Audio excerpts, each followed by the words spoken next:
ada 3 tingkatan qurbiyah.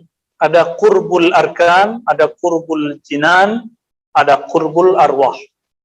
Kedekatan fisik, taat secara fisik, ada kedekatan secara qalbu, ada kedekatan secara ruh. Dekatnya tubuh kepada Allah, itu gimana caranya? Allah kan bukan fisik. Maka kedekatan fisik itu maksudnya taat. Lalu kita suka di rumah-rumah yang menjadi simbol dari syiarnya Allah. Suka ke masjid, suka ta'lim. Nah, itu antum lagi mendekatkan diri dengan arkan. Dan yang hadir hari ini pertanda kalau kurbul arkannya sudah lolos. Masalahnya sekarang kurbul kolbu. Jinan pajanan. Ya. Kurbul qalb, kedekatan kolbu. Kedekatan kolbu cuma dengan satu hal. Ala bidzikrillah tatmainnul qulub. Hanya dengan menyebut nama Allah. Kalau nama Allah sudah masuk ke dalam kolbu, maka otomatis sifat-sifat buruk akan berkurang. Bukan berarti dia suci. Nah, orang ini kalau dia istiqomah, dia jadi wali. Inilah wali yang disebut wali umum. Jadi wali itu kalau sudah bertahta nama Allah di kalbunya. Kenapa dia jadi wali? Wali artinya kekasih. Antum seneng nggak sama orang yang di hatinya seneng sama kita? Di hatinya kayaknya mengeluh-elukan kita seneng secara nafsiyah. Walillahil masalul a'la, ya. Analog prioritas. Allah lebih sempurna dari itu. Allah ketika pandang, yang dipandang kan kolbu. Nggak dipandang, antum bisa baca kitab, nggak dipandang. Makanya nggak bisa baca kitab, nggak usah sedih. Ya, antum ke sini, fisik sudah oke. Sekarang kolbunya apa niat ke sini? Mau sakti, salah alamat. Ya, saya nggak ngajarin kesaktian.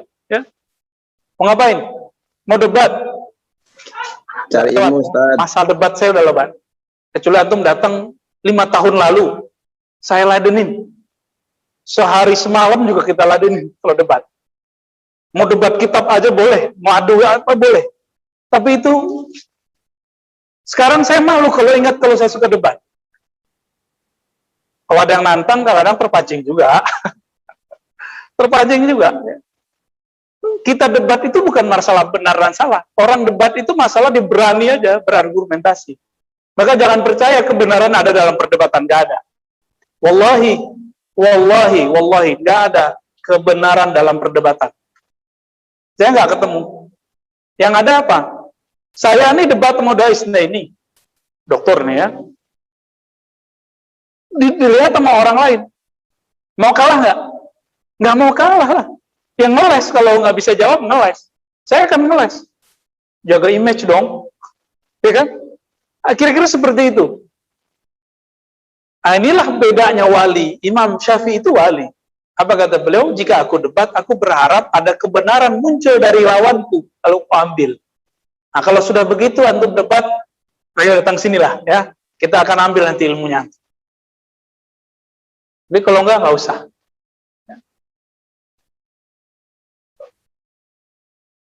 Jadi ketika orang sudah taqarrub bil qalb, dengan kolbunya, berarti dia sudah mulai rutin berzikir dengan kolbu.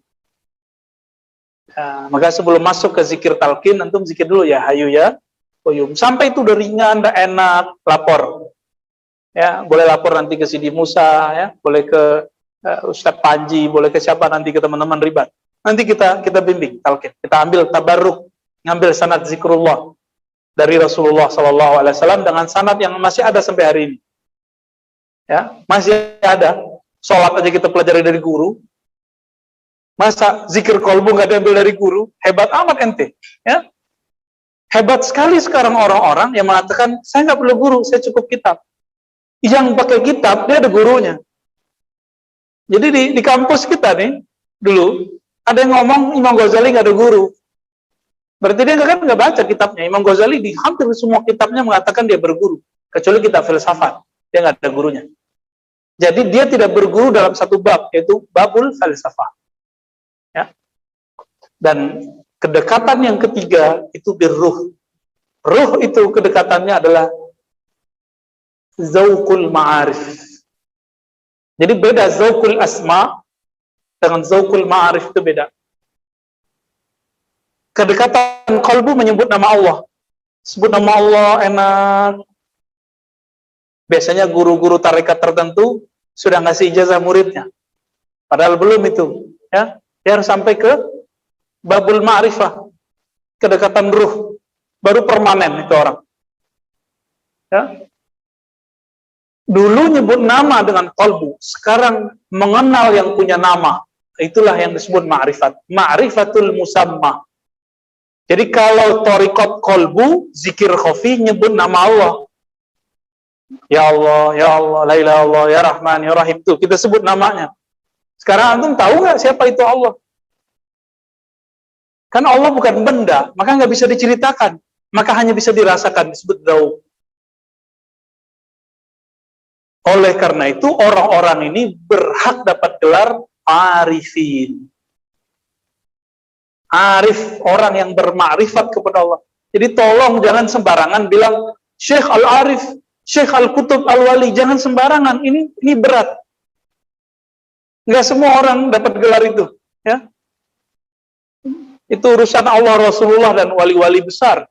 Kita aja yang mengasih-ngasih gelar, ya. Kalau mau bilang mursyid aja, nggak usah bilang wali, ya. Yang pasti wali apa? Wali murid, wali kelas. Bismillahirrahmanirrahim. Al-Imam Zuddin bin Salam dengan sanad kita kepada beliau berkata, "Summa alam anna sayyid al-barr al-latifa yulatifu 'abdahu ad-dha'if fa yu'amiluhu bi sifatil ifdal la bi sifatil ijlal la bi sifatil jalal fa innahu law 'amalaka bi sifati jalalihi la taqatta'at nayatu qalbika li faqdil wusuli ilaihi."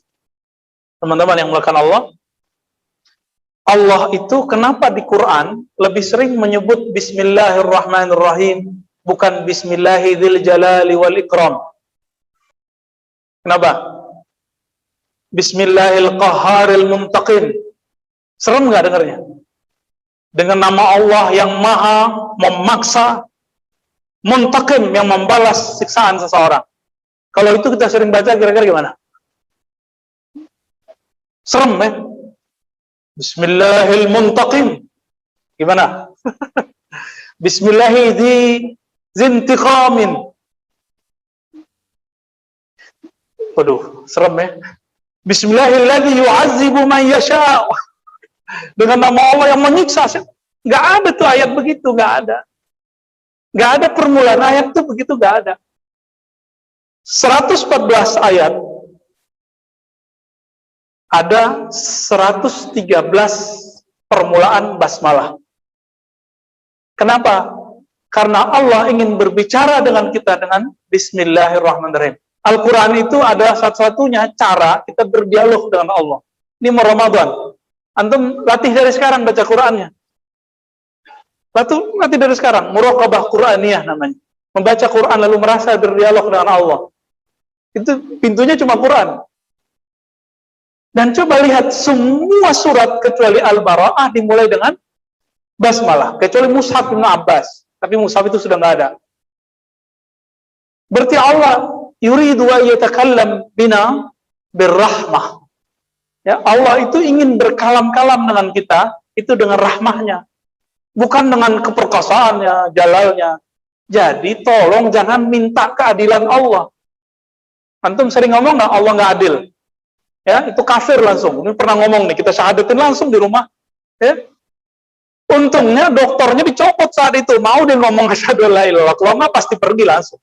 Ya, alhamdulillah. Kenapa? Kalau Allah ingin berbuat adil, coba antum hitung. Setiap 1 detik, berapa nikmat Allah kita terima dari ujung rambut sampai ujung kaki. Ada gerak jantung yang tak terhingga. Coba tanya bapak-bapaknya, kakek-kakeknya yang sudah pasang ring. 1 ring berapa harganya? Tanya aja. Berapa, Pak? Ada 100-an juta. Ada yang lebih.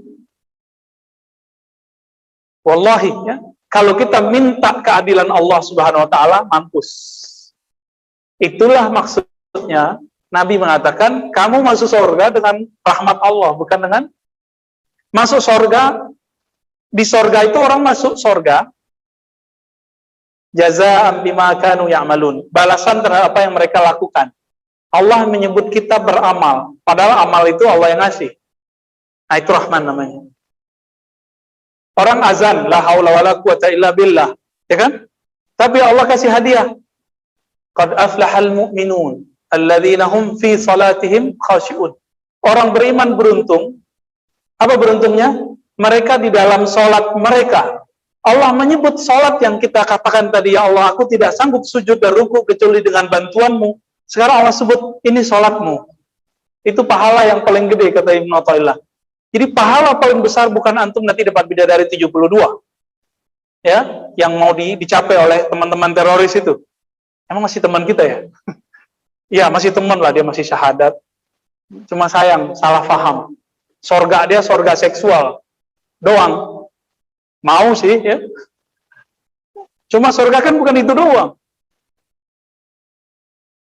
Cuma mau mendapatkan sorga 72 bidadari, dia bunuh orang. Adil nggak?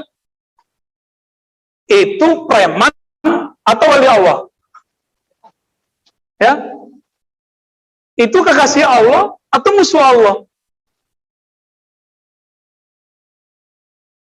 Aneh, ya? Aneh. Kok ajaran itu bisa diterima oleh orang berakal gitu?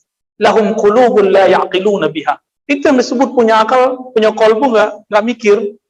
Ya, nauzubillah min dzalik. Dan yang bisa menghadang itu teman-teman cuma ajaran tasawuf. Makanya tasawuf ini mau dihancurkan oleh mereka. Mereka masuklah dan diperalat atas satu kelompok-kelompok yang menzindikkan ajaran tasawuf. Dan itu dikatakan oleh Muhammad bin Salman. Apa kata Muhammad bin Salman? Salafi Wahabi itu adalah senjata mesin perang dinginnya Amerika melawan Rusia. Yang ngomong Muhammad bin Salman, antum lihat sendiri videonya. Kenapa? Karena Amerika tahu, mereka sudah jalan ke seluruh wilayah di dunia, dan semua mujahid itu adalah sufi. Ada tarekat yang paling terkenal sebagai sufi. Al-Imam Muhammad bin Ali As-Sanusi Al-Idrisi di Libya. Maka raja terakhir kan masih mursyid plus raja. Mujahid fisabilillah, muhaddis. Anda bisa bayangkan. Raja, ahli hadis, sufi, mursyid. Dulu guru mereka, Muhammad ibn Ali As-Sanusi. Beliau, anaknya, turunannya, semuanya mursyid. Tapi karena dulu penjajahan Prancis takut sama nama Sanusiyah, karena itu pergerakan jihad, diganti namanya dengan nama gurunya lagi. Jadi Imam Sanusi, bukan Sanusi pengarang kitab Sanusi Sughra Aqidah ya, ini Sanusi yang Libya, yang sufi. Menyebut dengan Thariqah Idrisiyah. Nah, itulah yang dipakai sekarang di Indonesia. Ada Thariqah Idrisiyah, itu Thariqah jihad itu tadinya. Di mana? Di Libya. Terus kok ujuk-ujuk orang bilang tasawuf anti jihad. Antum kalau sudah belajar tasawuf, masuk nama Allah di kalbu, itu gak ada takutnya sama musuh. Gak ada takutnya sama musuh. Sama orang kaya aja gak respect lagi. Sama pejabatnya gak respect lagi. Respectnya cuma dengan Malikul Mulk, raja di raja Allah Subhanahu wa ta'ala. Gak ada respect. Dia hormat ya, tapi ta'zim seperti yang dikatakan oleh Imam Nawawi, haram ta'zim kepada orang kaya karena kayanya, raja karena kerajaannya, haram. Ini yang ngomong siapa? Imam Nawawi. Berarti Imam Nawawi makomnya saya itu udah makom walayah. Inilah yang makomnya Imam Bukhari ketika diundang oleh Ahmad bin Khalid, itu gubernur yang ada di Uzbek, ya, itu beliau nggak mau datang, nggak mau datang. Bukan berarti antum kalau nanti ada yang jadi ulama nanti diundang presiden ya, itu urusan sendiri ya. Istikharah dulu, ini benar apa enggak gitu ya. Baik. Jadi Allah Subhanahu wa taala yu'amiluna bil jamal la bil jalal. Allah itu lebih banyak berinteraksi dengan kita dengan kasih sayangnya, dengan keindahannya, bukan dengan keperkasaannya. Nah, ini salah satu yang kita syukurkan. Oleh karena itu, salah satu thariqah yang paling cepat mengantarkan orang kepada Allah, tarokoh basmalah. Baca bismillah aja kerjaannya. Itu cepat tuh nyampe kepada Allah. Ya. Kenapa? Karena nama tidak terpisah dari yang punya nama. Jadi dalam tradisi ahli sufi, al-ismu ainul musamma. Ya. Nama itu yang punya nama ya nggak jauh-jauh lah, dia juga.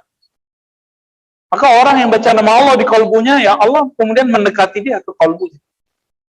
Terus antum berani sakiti orang yang kolbunya bersama Allah. Ya. Baru zikir pagi sore, orang ini zikir dari pagi sampai sore, sore sampai pagi lagi. Dengan apa? Di kolbihi. Kelihatan nggak sama mulut? Nggak kelihatan. Orang ini yang anti mata tasawuf, taunya lisan cuma pakai zikir, cuma pakai lisan. Zikir pagi sore. Zikir pagi sore mah itu cuma apa ya? Batuknya sufi. Sufi kalau batuk ya itu zikir pagi sore, namanya al-wirdul asas, hizbul bahar, wirdul latif. Sama dia dicari lagi kesalahannya. Karena di luar sana ada orang-orang hikmah, bukan hikmah yang tinggi, hikmah rendahan, menggunakan zikir-zikir sufi untuk kepentingan kebatinan. Hizib bahar, hizib nasar untuk perang dengan perang gaib. Akhirnya apa yang terjadi? Muncullah penyelewangan hizib dan rotib-rotib ini. Ya, dijadiin rajah di punggung, ya kan? Ditulis, diminum. Apa yang terjadi? Akhirnya kita kemudian menanam sesuatu yang nggak pantas kita tanam dalam diri. Dan alhamdulillah ini teman-teman sudah banyak akan tobat dari itu ya. Nih, ini ada pakarnya nih. Jadi teman-teman, zikir pagi sore yang kemudian dibahasakan oleh anak-anak pergerakan hari ini maksurat ya. Maksuratnya sufi mah bejibun. Maksuratnya pergerakan hari ini cuma berapa? Kita kan juga lama ngamalin maksurat dulu zaman-zaman baru hijrah ya. Maksurat pagi sore pagi sore pagi sore pagi sore. Itu maksurat baru satu, maksurat Hasofiyah Hasan Al-Banna. Kalau maksuratnya Syaziliyah ada berapa yuk? Pagi ada hizib nur, duha ada hizbul bar. Ya, sore ada hizbul bahar. Malam ntar ada hizib lagi, hizib Quran, ada hizib nasr, macam-macam hizib. Nah, puyeng antum kalau dikasih sama hizib. Maka kita kasih dikit-dikit. Zikir pembuka qalbu aja cuma ya qayyum. Padahal aslinya ya hayyu ya qayyum bi rahmatika astaghits la ilaha illa anta. Kita diskon udah. Thariqah rukhsah. Thariqah akhir zaman. Karena Allah itu sangat baik kepada kita, maka kalau ada thariqat itu saklek, dia sudah keluar dari inti kewalian. Ya. Udah kalau ada orang ngajarin thariqah, ngajarin fikih, ngajarin apa itu saklek. Keras. Dia sudah keluar dari nur walayah. Karena Allah lebih banyak berinteraksi dengan rahmah. Kenapa dia berinteraksi dengan kekasaran? Maka antum kalau mau tahu ciri-ciri wali yang paling gampang satu aja, rahmah. Rahmah aja udah. Jadi nggak perlu dia kiai, nggak perlu dia ini. Tapi kalau orang biasa nggak dikenal, tapi dia nggak pernah benci sama orang, dia sayang sama semua orang. Ada semut mau keinjek dia menghindar. Wah, itu ada nur walayah di kolbunya. Kalau tikus boleh, daisna ini. Ya,